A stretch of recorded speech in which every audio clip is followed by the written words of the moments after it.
Welcome to the Personal Finance Workshop created by the Farm Credit Associations of North Carolina. I am Katie Honeycutt, a loan officer with Farm Credit. Today, I look forward to sharing valuable information with you to help you as you plan your finances for today and prepare for tomorrow. Let's get started. You may think that you're too young to begin thinking about your finances, but that could not be further from the truth. It's never too early to begin planning and educating yourself on the key concepts of personal finance. Today, we'll help you answer some important questions like, where do I begin? Who should I talk to about finances? What are words like collateral, insurance, and a lien? Why is this important to me? How do I win in the financial game of life?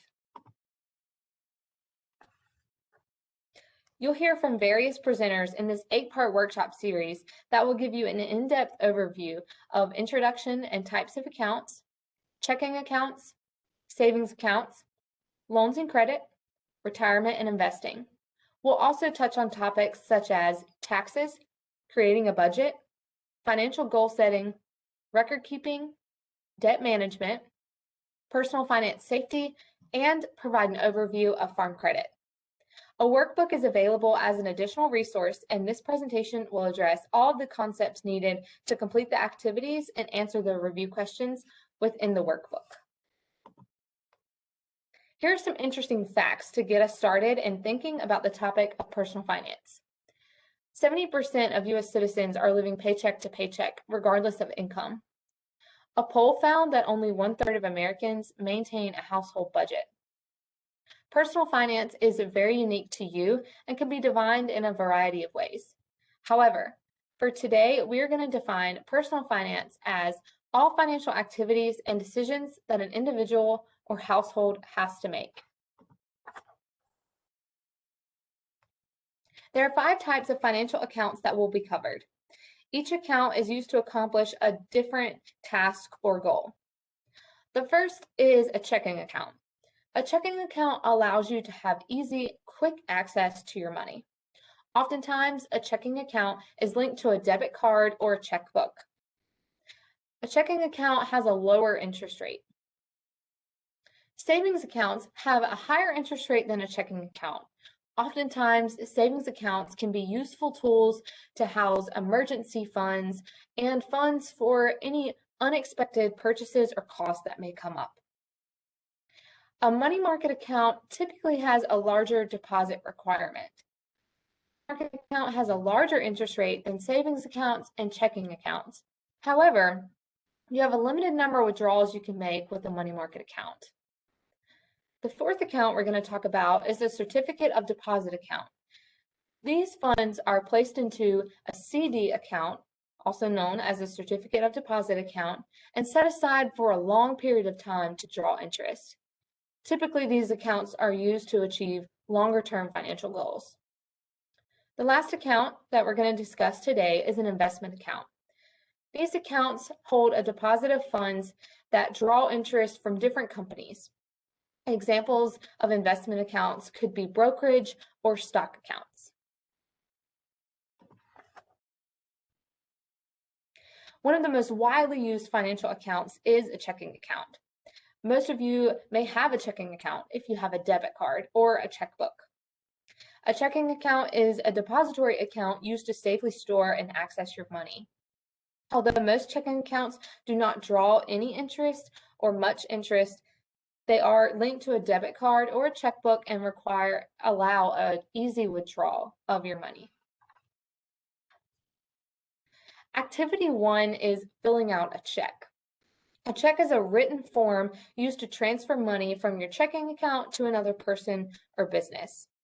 Checks should be completed as shown in the diagram at the bottom of the screen. Number 1 is your check number. This is unique to each check within the checkbook. Number 2 is the date. The date on the check should be the day that you fill it out. Number 3 is the payee. This is the individual or business that will be receiving the money. Number 4 is the numerical amount. Be sure to list the entire amount of the check, including any cents. Number 5 is the written numerical amount. 6 is the memo. This is often used for your purposes to specify and track which business or payment this check is going towards. Number 7 is the signature. This is your personal signature that you'll write on the check. 8 is the routing number that is specific to the bank that you bank with. And number 9 is your individual account number specific to your checking account. The money you place into and take out of a checking account is called withdrawals and deposits. Withdrawals remove money from the account, also known as a debit. Deposits add money to the account, also referred to as a credit. On your bank statement, you will usually see withdrawals referred to as debits and deposits referred to as credits. One very important thing about a checking account is to keep up with the balance or the amount of money in the account. Do this by completing a check register to show all withdrawals and deposits. If you write a check or charge your debit account for more money than is available and located in the account, the bank will charge you an overdraft fee. Overdraft fees can add up if this happens often. For example, if you try to make a $50 payment and you only have $45 in your account, you will incur a $30 or more overdraft fee. Overdraft fees are specific to your bank and to your account.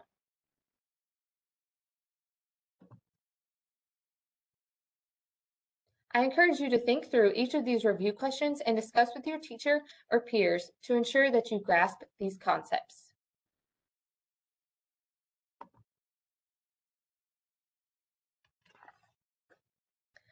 Another frequently used financial account is a savings account. This type of account allows one of the safest ways to grow your money with minimal risk. A savings account is an interest-earning deposit account at a retail bank.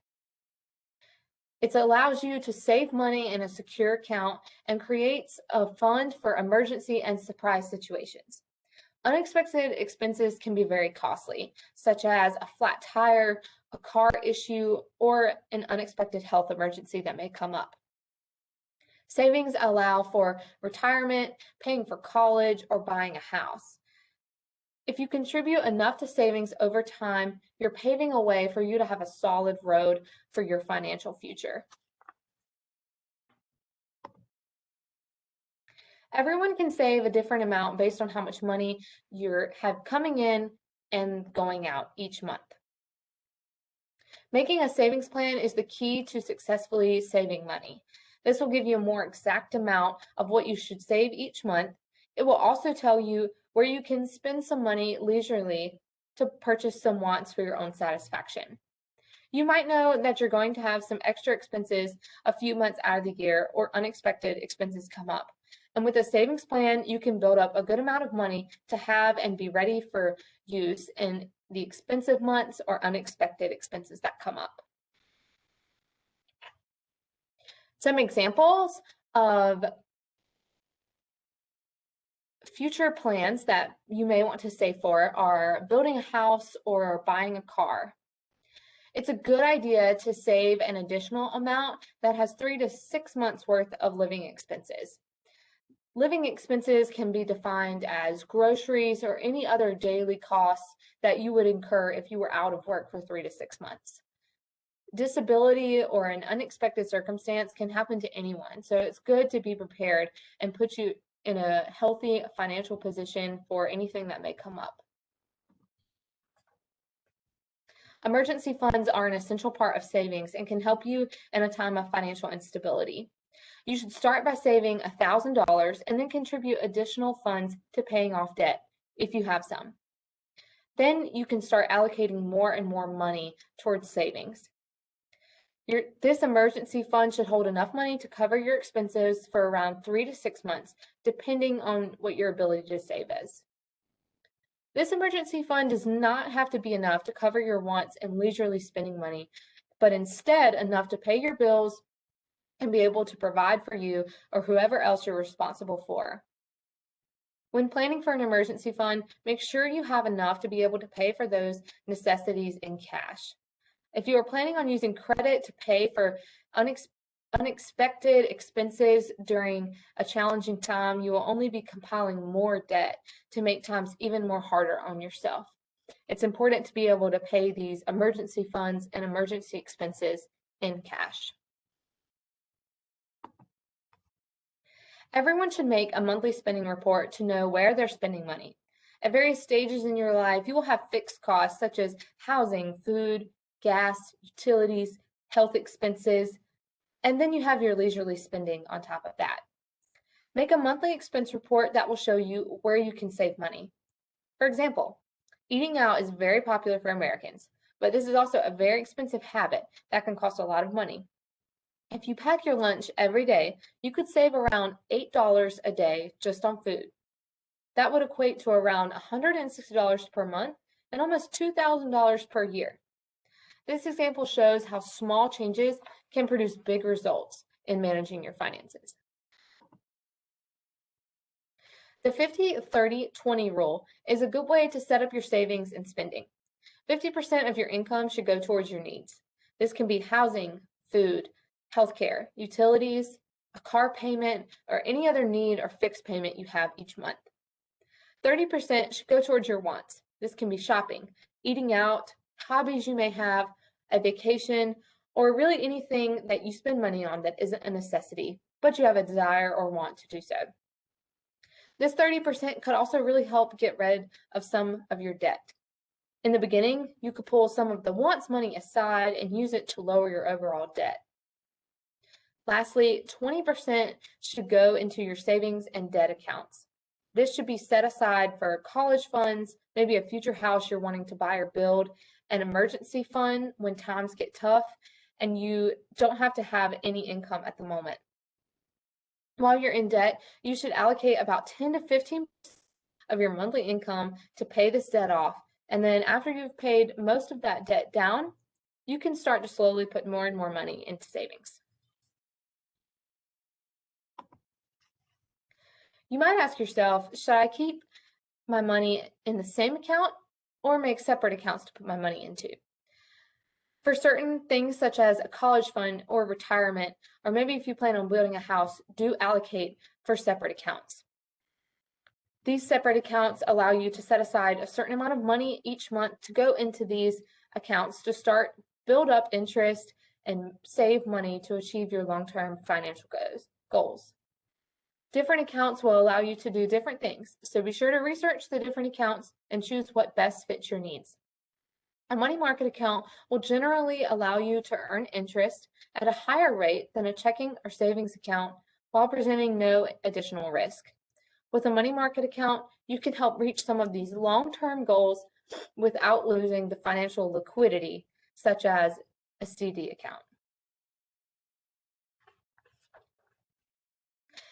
As you can tell, providing personal finance education for students is very important to Farm Credit. Today's presentation is a part of an 8-part series, so I encourage you to explore the other topics that we cover as well. To contact us, feel free to visit www.farmcreditofnc.com. Thank you for joining me today.